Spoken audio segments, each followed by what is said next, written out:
ഞാനിത് പറയാൻ വന്നതിന്റെ കാര്യം, നിങ്ങൾ മനസ്സിലാകേണ്ട കാര്യം എന്ന് പറഞ്ഞാൽ മനസ്സിലാക്കേണ്ടത്, ഇപ്പം മൂവി ഫീൽഡിലാകട്ടെ ഏത് ഫീൽഡിലും നമ്മൾ കാണുന്ന ആളുകളല്ല ജീവിതത്തിലേക്ക് വരുമ്പം, അല്ലെങ്കിൽ ഒരു പേഴ്സണലി വരുമ്പം. നിങ്ങൾ ഒരു സിനിമ, ഇപ്പൊ ഞാൻ അങ്ങനെ ഒരാളായിരുന്നു.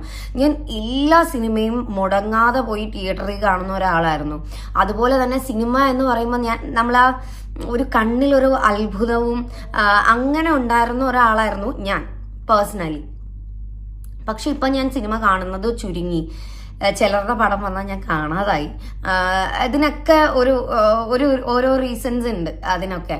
അപ്പം അതെന്താണെന്ന് വെച്ചാൽ, നമ്മള് ചിലത് ദൂരെ നിന്ന് കാണുമ്പോൾ ഭയങ്കര ഭംഗിയായിരിക്കും, അടുത്ത് വരുമ്പോഴേ അതിന്റെ സ്കാർസും അതിന്റെ ഡിസ്ഫങ്ഷനിങ്ങും ഒക്കെ നമുക്ക് മനസ്സിലാവുള്ളൂ.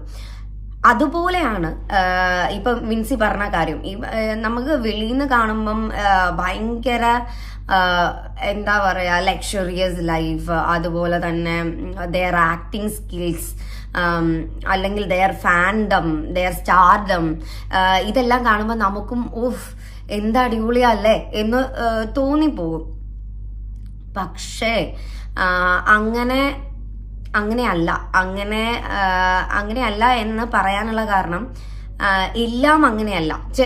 ഞാൻ 2 കാറ്റഗറി ഓഫ് ആൾക്കാരെയും കണ്ടിട്ടുണ്ട്. അതായത് ഇത്രയും അധികം ഫാൻഡം ഉണ്ടായിട്ടും അല്ലെങ്കിൽ സ്റ്റാർഡം ഉണ്ടായിട്ടും ഭയങ്കര ഡൗൺ ടു എർത്ത് ആയിട്ട്, നമുക്ക് പേഴ്സണലി അറിയാമെങ്കിലും അത്രയും പേഴ്സണലി അടുത്ത് അറിഞ്ഞു കഴിഞ്ഞും നമുക്ക് ആ വിഗ്രഹം ഉടയാതിരിക്കുക എന്ന് പറയില്ലേ, അല്ലെങ്കിൽ നമ്മൾ ഭയങ്കര അഹങ്കാരി ആയിരിക്കും എന്ന് വിചാരിച്ച് അടുത്ത് ചെന്ന് കഴിഞ്ഞ് ഒരുപാട് അടുത്ത് മനസ്സിലാക്കി കഴിയുമ്പോൾ ഇതൊരു പാവമാണല്ലോ എന്ന് ചിന്തിക്കുന്ന കൈൻഡ് ഓഫ് എക്സ്പീരിയൻസും ഉണ്ടായിട്ടുണ്ട്. അതേ സമയത്ത് തന്നെ ഒരുപാട് ആരാധിച്ച് നമ്മൾ അടുത്തറിഞ്ഞു കഴിഞ്ഞപ്പം ദൈവമേ ഇതിനെ പരിചയപ്പെടണ്ടായിരുന്നു, എന്റെ ലൈഫിൽ ഇനി കാണാൻ താല്പര്യമില്ല എന്ന് തീരുമാനിച്ച ആളുകളും ഇൻഡസ്ട്രിയിൽ ഉണ്ടായിട്ടുണ്ട്. അപ്പോ ഈ വന്ന് കമന്റ് ഇടുന്നവരാണെങ്കിലും, ഇപ്പൊ കമന്റ് ഇടാത്തവരെയും ഞാൻ കൂട്ടാം. കമന്റിനെ ഞാൻ മൈൻഡേ ചെയ്യുന്നില്ല. ഫസ്റ്റ് ഓഫ് ഓൾ അതിന് ഞാൻ വളരെ ജെന്യൂൻ ആയിട്ട് കമന്റ് ഇടുന്നവരുണ്ട് കേട്ടോ. ഇപ്പം നമ്മളൊരു ലുക്ക് ചെയ്യുമ്പോഴാണെങ്കിലും, അല്ലെങ്കിൽ നമ്മളൊരു വർക്ക് ചെയ്യുമ്പോഴാണെങ്കിലും വന്ന് ഇത് വേണ്ടിയില്ലായിരുന്നു, ഞാനൊരു ജെന്യൂൻ ലൈക്ക്, നമുക്കറിയാലോ അവര് സംസാരിക്കുന്ന ഭാഷയും ശൈലിയും കാണുമ്പോൾ നമുക്കറിയാം നമ്മളോടുള്ള സ്നേഹം കൊണ്ട് നമ്മളത് ചെയ്തല്ലോ എന്ന്. നമുക്ക് വീട്ടിൽ ഇപ്പൊ അച്ഛനും അമ്മയൊക്കെ ആണെങ്കിൽ നമ്മളൊന്ന് ചെയ്ത് കഴിയുമ്പോൾ പറഞ്ഞു തരത്തില്ല, അല്ലെങ്കിൽ അടുത്തൊരു സുഹൃത്ത് പറഞ്ഞു തരത്തില്ല, അങ്ങനെ ഒരു ഫീല് കിട്ടും.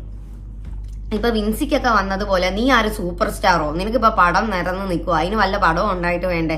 ഈവൻ വിൻസി അതിന്റെ ഒരു എക്സ്പ്ലനേഷൻ കൊടുത്തതിനകത്തും കണ്ട് അതിന് നിനക്കിപ്പോ എവിടെയാ പടം എന്നൊക്കെ ചോദിച്ചുകൊണ്ട് അവരെ ഒന്നും ഞാൻ റെസ്പെക്റ്റും ചെയ്യുന്നില്ല. I don't even consider them as A person, സത്യം പറഞ്ഞു. അതുകൊണ്ട് ഞാൻ അതിനെ പറ്റി സംസാരിക്കുന്നില്ല. ലൈക്ക് എന്താ പറയാ, അൺഎഡ്യൂക്കേറ്റഡ് എന്ന് പറയണോ, അതോ എഡ്യൂക്കേഷൻ കൂടിപ്പോയതിന്റെ പ്രശ്നമാണോ, അതോ ഫ്രസ്ട്രേഷൻ ആണോ, ഐ ഡോണ്ട് നോ.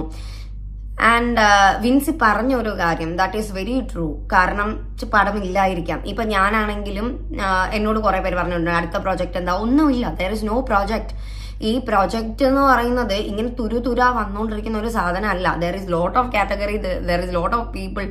ഇതിനകത്ത് നിന്ന് നമുക്ക് ഓക്കെ ആയിട്ട് നമുക്ക് പറ്റുന്ന രീതിയിൽ ഒരു പ്രോജക്റ്റ് വരണം. അത് കുറച്ചധികം ബുദ്ധിമുട്ടാണ്. ഇപ്പൊ അറിയാം ഹൈലി കോമ്പറ്റീറ്റീവ് ഫീൽഡാണ്. അപ്പം എന്തും എങ്ങനെയും ചെയ്യാൻ ആൾക്കാരുണ്ട്. അങ്ങനെ അല്ലാതെ വരുന്നവർക്കും വരുന്നതുണ്ട്, കണക്ഷൻസ് കാരണം വരുന്നതുണ്ട്, ചിലപ്പോൾ സ്ട്രഗിൾ ചെയ്ത് ലക്ക് ഫാക്ടറി വരുന്നവരുണ്ട്. ഇതൊരു ഭയങ്കര വാസ്റ്റ് ടോപ്പിക്കാണ്. അപ്പം അങ്ങനെ ഉള്ളതുണ്ട്.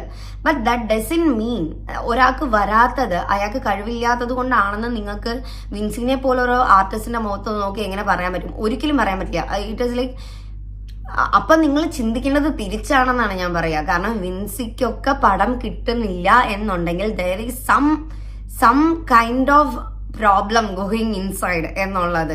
അങ്ങനെയാണ് ചിന്തിക്കേണ്ടത്. അങ്ങനെ ചിന്തിച്ച് തുടങ്ങുന്ന സമയത്ത് അതിന്റെ താഴെയുള്ള കുറെ കമന്റുകൾ കണ്ടു, ഇങ്ങനെ പലരും മുന്നോട്ട് വന്നാൽ തീരാവുന്ന പ്രശ്നമേ ഉള്ളൂ എന്ന്. മുന്നോട്ട് വന്നതുകൊണ്ട് കാര്യമില്ല, നിങ്ങളും ഓരോരുത്തരും മുന്നോട്ട് വരണം. അതെന്തുകൊണ്ട് ഇന്ന ആർട്ടിസ്റ്റിനെ ഇപ്പം അവസരം കിട്ടുന്നില്ല, എന്തുകൊണ്ട് ഇന്ന ആർട്ടിസ്റ്റിനെ ഇപ്പൊ കാണുന്നില്ല എന്നുള്ളത്, അത് ചെകഞ്ഞു പോകാൻ ആളുകൾ ഉണ്ടെങ്കിൽ, ഒരു പരിധിയിലപ്പുറം ആളുകൾ ഉണ്ടെങ്കിൽ ഈ ആർട്ടിസ്റ്റുകളൊക്കെ മുമ്പോട്ട് വരും.